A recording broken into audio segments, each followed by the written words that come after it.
AM 560. The Answer. Oh, I don't know about you, Amy. Or I'm Sean. They even got me in there. Ding, ding, ding, ding, ding. Bruce Wolf and Sean Thompson in for Dan and Amy. Yes, if you didn't hear the couple of segments ago, we had Stephen Moore, who's going to be on the Fed if he's confirmed. Donald Trump wants him on. And at one point, he did call Sean Amy, which is fine. He should have called me George Costanza, because I realized that the Jerk Store called and they ran out of Stephen Moore. After we did the interview, I figured I had a bad feeling because Sean was pretty good. I mean, it was basically Stephen Moore bashing 101. He's betrayed his ideals about the tariffs and stuff like that. But I confess, I didn't even know for sure that we were going to have him on, so I really didn't do my homework well enough. I could have hit him with that during the Great Recession, he complained that the Fed's efforts to prop up the economy with low interest rates would spark runaway inflation. That never happened. He then, today, with unemployment below 4%, he was warning that by raising interest rates last year, the Fed was causing a dangerous drop in prices or deflation. And you remember that argument he had on CNN with Washington Post columnist Catherine Rampell, who said that none of the indicators watched by the Fed showed any deflation. Plus, he also said that Kansas, by cutting taxes, was going to spur the economy. They just blew a hole in the budget. I covered it. I said he's arguing with Stephen Moore from 10 years ago. No, but that's not. No, that's not. No, this is Stephen Moore for all time. Why don't we talk to the one girl that likes you? Well, here's the problem. Now I can't break bad on Julie Kelly because she's a friend of mine. And, I just can't do that, Julie. Julie writes for American Greatness. She's a Chicago gal. The only bad thing I've ever said to Julie Kelly was I think Julie said that you were from Oak Lawn, and you're actually from Orland Park, and that insulted you, I think. No, God, it did not insult me. Oak Lawn is filled with wonderful people. Of course it is. Nice cover. Nice cover. No. Yeah, sure. And there's a great Starbucks in Humboldt Park. Yeah, go ahead. I'm originally from Naperville, so there you you go. Should definitely get right. And you know how we are about that. And all smart people come from Naperville. I don't know if you saw this, but there's a guy on Jeopardy yesterday who won $110,000 in one day. From Naperville? He's from Naperville. Hey. And I sent a tweet to Jim Pethokoukis, talk about economists we should have had on to argue with Stephen Moore. He was a Jeopardy champion, and I said, what do you got to say to this, Stephen? And he said, it was unbelievable what this guy did. Anyway, Julie, we have you on now. I got a story idea for you, all right? You don't even have to give me any credit, because what Julie does, her wheelhouse is to really lay into conservatives and to never Trumpers and the like for not being zealous enough in their defense of Donald Trump or in their attack on the liberals. She looks at them as fellow travelers of the liberal Democrats. I think that's more or less a pretty good characterization of the kind of thing you do. Am I right, Julie? You are, because they are fellow travelers with the left. There we go. No doubt about it. So yesterday, I could be wrong about this. I just want to give the story idea, okay? I'm watching Special Report because that's what I crib my information from for the show the next day.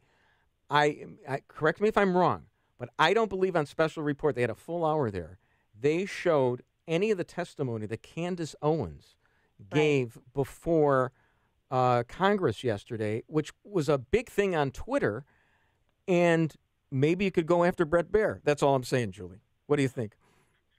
I just saw this morning, too. People were criticizing. It wasn't on any of the primetime Fox shows last night either. And if you have not watched the House Judiciary Committee interrogation of Candace Owens, who is I think she's 30 years old, a black conservative activist, if you haven't watched any of those clips, any of your listeners, do yourself a favor and watch it, because this is the continued political persecution of the Democrats by anyone who supports Donald Trump. And what they did to Candace Owens yesterday was despicable. But how she defended herself really is a master class in how anyone should defend themselves and their support for Donald Trump or their conservatism or political ideology against these reckless, out-of-control Democrats. So I get that, and I didn't watch it. I did. I was privy to somebody who did watch it and but tell me all about it. But you're going to have an opinion, I bet. No, I don't have an opinion of that at all. I could care less if Candace Owens breathes or not. It means nothing to me. Here's what I care about. I care about quantitative easing, and I care about manipulated interest rates. Is that the new conservatism? Are my choices the American Kong Soviets known as the Democrats, or are they the Keynesian protectionists known as the Trump Krishnas? Which one are they? What are my choices? Okay, so I know you threw out a bunch of fancy words there, but Sean, none of them are fancy. If you don't care about what the Democrats have been doing since at least 2016 to Donald Trump, anyone associated with him, and anyone supporting him, then you need to pay closer attention. Yeah. And you need to watch that House hearing and see what they tried to do to Candace Owens. I get it, but you didn't address what I said. Quantitative easing and manipulated interest. Are you interested, or you want to talk about Candy? Well, her name is Candace. Okay, whatever. All right, I think that's been asked and answered. And I understand what you're saying, Sean. I totally understand that. Yeah. Actually, that's not my area of expertise. No, I understand that. And look, and I want to give you plaudits for, and it's not just because you're a friend of mine. I want to give you plaudits because you have dwelled on certain things like the FISA warrant, and some people would say, that it's ad nauseum, but I think it's important because nobody else is doing it. And there are a lot of conservatives, Andy McCarthy will do it and talk about from the legal aspect, and, he's invaluable when he does that. But you'll point out that a lot of these conservative outlets, like the late and not lamented Weekly Standard, would not do that kind of thing, and they ignore that kind of thing. On the other hand, I do believe that sometimes we do go overboard in bashing the never Trumpers. I'm trying to walk a fine line right here, and so but I think in our church of conservatism there is room for everybody. Boy, now look at me, Mr. Sarcastic, trying to be a nice guy to everybody, Julie. You're not a never Trumper if you criticize a policy. The fact that you are told to step and fetch and accept nonsense that you formally ridiculed when Obama did it just means you're aware of specificity. All right, Julie, what do you think of what I said? Well, I don't have room for everybody. So I don't have room for people who call themselves conservatives or call themselves Republicans and only use that moniker so they can go on CNN or write for Washington Post and New York Times to beat up Republicans who are really in a huge political and cultural fight right now. And so when you have the Obama White House weaponizing the world's most powerful law enforcement and intelligence apparatus in the world, you have people like John Brennan, James Clapper, James Comey, Sally Yates, the whole cabal of them, who leveraged every power that they had to infiltrate the Trump campaign, to spy on innocent people like Carter Page, who I spoke with the other day, who was the subject of the federal government spying on him for a year for no reason except based on shady political propaganda that had been paid for by the Clinton campaign and the DNC. He was spied on by his own government. We have other people whose lives who have become bankrupt, like General Flynn. You have other people who have been caught in the crossfires of a political persecution and prosecution.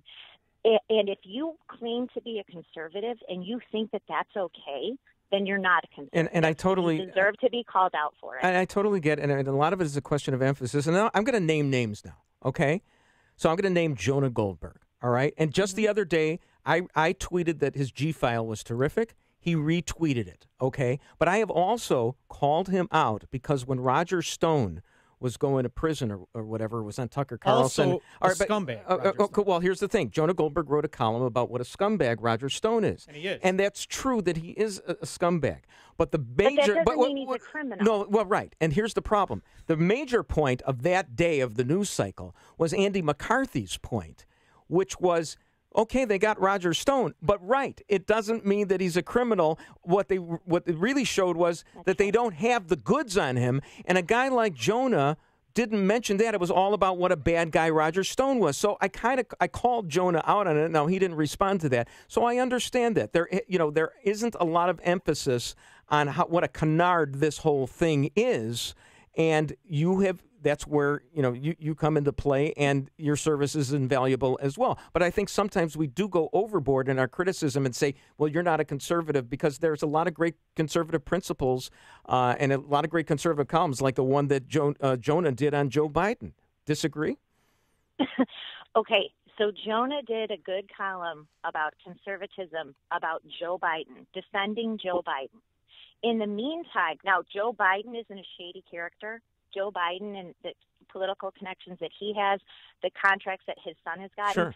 I mean, if you're gonna apply what Sean just said, he's a scumbag, he's whatever, doesn't make you a criminal. The fact that Jonah Goldberg has not written one column in defense of someone like Carter Page, an innocent person, a naval officer who was spied on by his own government for a year, who still has not been charged with a crime, who was called a foreign agent of Russia by the FBI director in front of a sacred court.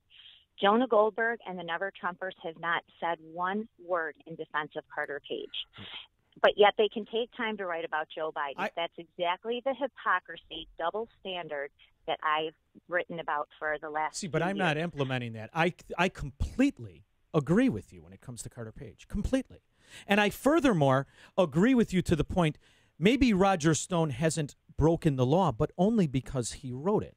Now, here's the difference. I can agree with you on all those Democrats you named and how they have bastardized our political system to profit. I agree. You and I are 100% in agreement. But if you can't look at a fraud like that Wayne Newton lookalike Paul Manafort or this freak with his Nixon tattoo on his back and the fact that he's pimping out his wife, and look at how they've made money representing dictators for 50 years. Of course, we never would have gotten to that if it hadn't been a phony thing. It's the fruit of the poisonous tree. Shame on people who put me in the position to defend this skullduggery, this open and bald-faced corruption. I reject it all. And it doesn't make me a never Trumper. It makes me a never compromised to stupidity or corruption. Julie? That's what I am. Julie? Well, I really don't think that you could probably talk, Sean, about all the details of the corruption that I've covered. So you can, brag about, that. Why not? What you're wouldn't doing? be glad that Paul Manafort's going to die in jail. Do you know how many lobbyists have violated the Foreign Registration Right, they Act don't register. that are getting away with it? And they all should die in jail. There you go. Julie, we don't have a lot of time, and I want to do a lot of talking because, I don't get to do it that often. So here's the thing. Just for the record, so I have suggested to Jonah for his podcast, Jonah Goldberg, that he have Victor Davis Hanson on to show because Victor Davis Hanson is probably the greatest proponent of Trumpism that we have right now. I think so. And he said, actually Jonah said, it's getting kind of creepy that you're suggesting who should be on my podcast. So I said I would, and he actually said, if I'm out in that area in California and I, want to hazard going around illegal immigrants because that's who Victor Davis Hanson lives among, then maybe I'd have him on. But I actually have called him out because he won't have dialogue with people like that. So I have. No. But on the other hand, the guy can write the hell out of everything, and he is a conservative, but he doesn't emphasize the things that you emphasize, and I'm glad you're there that you do that. Can we reconcile this in any way, shape, or form, or no? No. Okay. Sorry. That's okay. It's okay by me. I don't like Go ahead. Yeah, you get the last word, Julie. But listen, we had some important things happen this week. We're going to finally get some accountability, I think, from the FBI and the Department of Justice for what they started in 2016.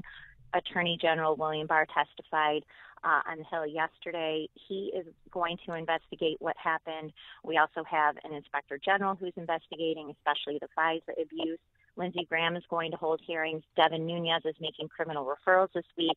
So for your informed listeners who have been paying close attention to the real scandal, the real problems in D.C., I think finally we're going to start getting some answers and accountability. So that's some good news. Julie Kelly of American Greatness, thank you so much for coming on the show. We appreciate it. Thank you, guys. Julie Kelly. That was a better interview than the one we did than I did anyway with Stephen Moore. Yeah. I want to say. Listen, thank you so much. I think I recovered a little bit. Okay. As long as you think so, that's all that matters. Bruce Wolf along with Amy. I mean, Sean Thompson on AM 560. The Answer. Carl, I don't know about you, Amy.